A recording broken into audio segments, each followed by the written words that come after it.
विधानसभा चुनाव का बिगुल बजने के साथ ही अब प्रत्याशी भी दमखम से चुनावी समर में उतरने के लिए तैयार हैं। सपा गठबंधन से होती विधानसभा प्रत्याशी ज्ञानेंद्र गौतम ने मून न्यूज को बताया कि वो अखिलेश यादव की नीतियों को जनता के बीच ले जाकर विकास की बात रखेंगे। विधानसभा चुनाव 2022 की रणभेरी बजने के साथ ही अब चुनाव अभियान तेज हो गया है। इस वक्त हम मौजूद हैं उत्तरी विधानसभा में सपा गठबंधन के प्रत्याशी ज्ञानेंद्र गौतम के पास, जो बताएंगे कि इस बार वो चुनाव में किस तरीके से चुनाव लड़ने जा रहे हैं और क्या उनके चुनावी वादे रहेंगे। सबसे पहले शुभकामनाएं आपको। धन्यवाद, थैंक यू। नामांकन भी हो गया है जी। क्या सबसे पहले तो मैं अपने राष्ट्रीय नेतृत्व को धन्यवाद देना चाहता हूँ और यहाँ के जो हमारे महानगर अध्यक्ष हैं चौधरी वाजिद निसार जी, बड़े भाई नितिन कोहली जी, इन सब के सहयोग से मैं यहाँ चुनाव के लिए आप लोगों की सेवा करने के लिए उत्तर विधानसभा में आया हूँ। देखिए, मेरे लिए उत्तर विधानसभा कोई नई विधानसभा नहीं है। मेरा 20 साल से यहाँ आवास है, 20 साल से मैं यहाँ रह रहा हूँ। यहाँ की समस्याओं को, यहाँ की चीज़ों को मैं अच्छी तरह भली बात पहचानता हूँ। और ये विधानसभा का चुनाव जो क्षेत्रीय मुद्दों का चुनाव है।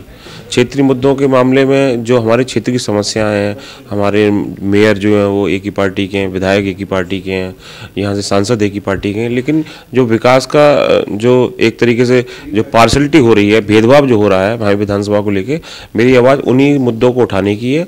और बड़े मुद्दे तो बहुत हैं, ग्लोबल मुद्दे बहुत हैं। कोरोना की बात है, उनका झूठ बोलना, उनकी झूठा प्रचार है, हम उन मुद्दों की बात नहीं करते, वो डिबेट के मुद्दे हैं। पर मेरा लोकल जो यहाँ पे लोगों के साथ जो पिछले 3 साल से कोरोना में अत्याचार हो रहा है, लोगों के साथ रोजगार चले गए, नौकरी चली गई, व्यापार बंद हो गए, उनके लिए 3 साल से स्कूल खुल रहे हैं और बंद भी हैं, उनकी लगातार फीसें भी जा रही हैं, अभिभावक उनके पेरेंट्स फीस भी जमा कर रहे हैं और बच्चे पढ़ाई भी नहीं कर पा रहे हैं। तो ये मुद्दे हैं और बहुत सारी समस्याएं हैं। जो हमको यहाँ यमुना में स्टीमर चलनी थी, वो स्टीमर नहीं चली है, हवाई अड्डा बनना था, हवाई अड्डा नहीं बना।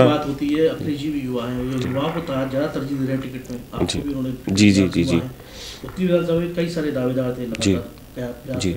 क्या मानते हैं युवाओं में कितना जोश होगा इस टाइम, इस समय, इस पॉलिटिकल एरा में युवाओं की जो आस है वो माननीय अखिलेश यादव जी हैं।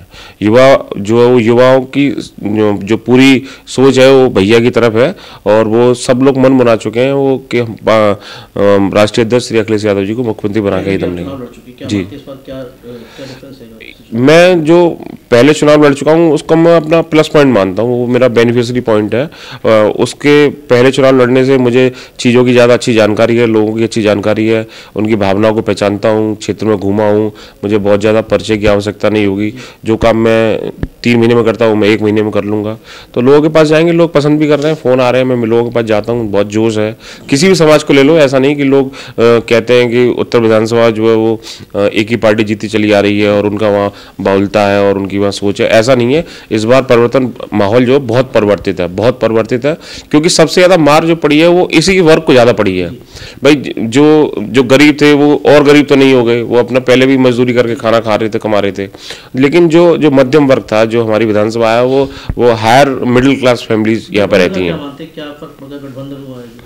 गठबंधन हमारा आरएलडी के साथ में निश्चित तौर पे, हम पश्चिम उत्तर प्रदेश में, सेंट्रल यूपी में इसको हमें बहुत ज़्यादा क्यों यहाँ पे कम से कम 18 से 20 हज़ार वोट है आरएलडी का, क्यों नहीं बहुमत मिलेगा। और उससे फायदा कितना है कि जो 20,000 वोट जो प्लस था वो 20,000 वोट माइनस किस में से होगा, वो माइनस तो बीजेपी का हो रहा है। बीजेपी को वो 20,000 वोट रिकवर करने के लिए 40,000 वोट चाहिए। शिवपाल जी पार्टी में सम्मिलित हो गए क्या? जी जी, नहीं, इससे देखिए जब अलग हुए थे तो उससे नुकसान ही होता पार्टी का, तो अब जुड़ गए तो फायदा ही होगा। ये ज्ञानेंद्र गौतम जी से बात हुई थी। इनके साथ मौजूद हैं प्रगतिशील समाजवादी पार्टी लोहिया के प्रदेश अध्यक्ष नितिन कोहली जी, जो टिकट की दावेदारी वो भी कर रहे थे, अब उनके साथ हैं, टिकट का चयन हो गया, उनसे ही पूछते हैं क्या पूरा। नितिन जी, ज्ञानेंद्र गौतम जी को टिकट मिल गया, नामांकन आपने साथ कराया उनके जाकर, क्या मानते हैं कितनी मजबूती? देखिए, पहले तो आपके माध्यम से हम अपने ज्ञानेंद्र भाई को बहुत बहुत शुभकामनाएं देते हैं और निश्चित तौर पर प्रगतिशील समाजवादी पार्टी के द्वारा संतुष्ट करते हैं कि 100% हम इनको उत्तरी विधानसभा से विधायक बनाकर देंगे।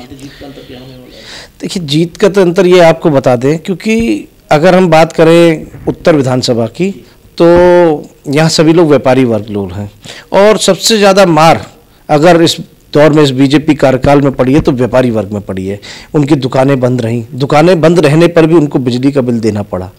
तब हम लोगों ने काफ़ी, समाजवादी पार्टी और प्रगतिशील समाजवादी पार्टी दोनों ने ही आंदोलन भी छेड़े थे कि टोरेंट के बिल कम किया जाए, जो कमर्शियल बिल है एटलीस्ट उसको तो छोड़ा जाए कि दुकानें बंद है, पर उस समय इन लोगों को बिल्कुल सूद नहीं थी। आज चुनाव आया है तो आज आप बिजली के बिल माफ़ कर रहे हैं। अब जनता जान चुकी है, क्योंकि जनता ने बीजेपी को इसलिए चुना था क्योंकि उन्होंने ये कहा था कि सबका साथ सबका विकास, तो सबका साथ तो लिया है पर विकास शून्य दर पे है।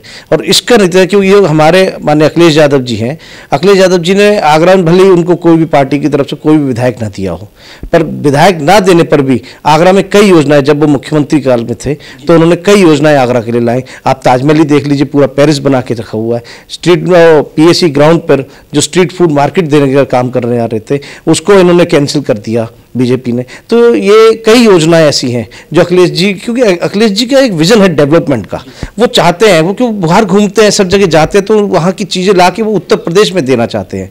और इनको आपने ये देख लीजिए, इतनी जुमलेबाजी है, इतनी जुमलेबाजी है कि इन्होंने बस मालाएं पहनने के अलावा कोई काम नहीं किया है। मतदाताओं से अपील करेंगे कि वैसे तो वो जान ही चुके हैं, जाग ही चुके हैं, क्योंकि कई जगह हमने देखा भी है कि जो हमारे विधायक जी हैं पुरुषोत्तम खंडेलवाल जी, उनके कई जगह बैनर भी टंगे हुए हैं। और हाँ, आपको एक सबसे अच्छी बात बता दें कि वो अपनी विकास निधि भी इस्तेमाल नहीं कर पाए, उनको वापस करनी पड़ी है। इसका प्रमाण पत्र अखबार के द्वारा भी निकला था कि सबसे हमारे फिसड्डी पुरुषोत्तम खंडेलवाल जी विधायक रहे हैं। मतदाताओं से क्या अपील करना चाहेंगे आप, उनके लिए क्या ऐसा खास करेंगे जिससे वो आपको बताएं? देखिए, मतदाताओं में मेरी विधानसभा सबसे ज़्यादा युवा मतदाता है। युवा मतदाता सिर्फ रोजगार के लिए परेशान है, अपनी नौकरी के लिए परेशान है, जिसमें माननीय अखिलेश यादव जी ने 10 लाख रोजगार पर साल देने का युवाओं से वादा किया है। दूसरा वर्ग आता है विद्यार्थी वर्ग, स्टूडेंट, छात्राएं, उनको पढ़ाई के लिए डिजिटल युग है, लैपटॉप फ्री वितरण काम हो रहा है।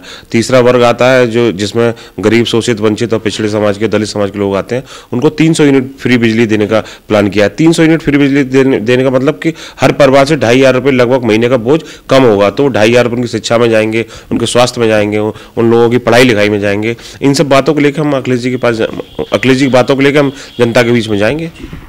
ये हम बात कर रहे थे उत्तरी विधानसभा के सपा गठबंधन के प्रत्याशी ज्ञानेंद्र गौतम जी से। इनका कहना है कि अखिलेश जी द्वारा जिस तरह की योजनाओं की बात की जा रही है उनको हम धरातल पर लाने का काम करेंगे, जिससे कि आम जनता को उसका लाभ मिलेगा। कैमरा पर्सन तारा के साथ साजिद, मून न्यूज़, आगरा।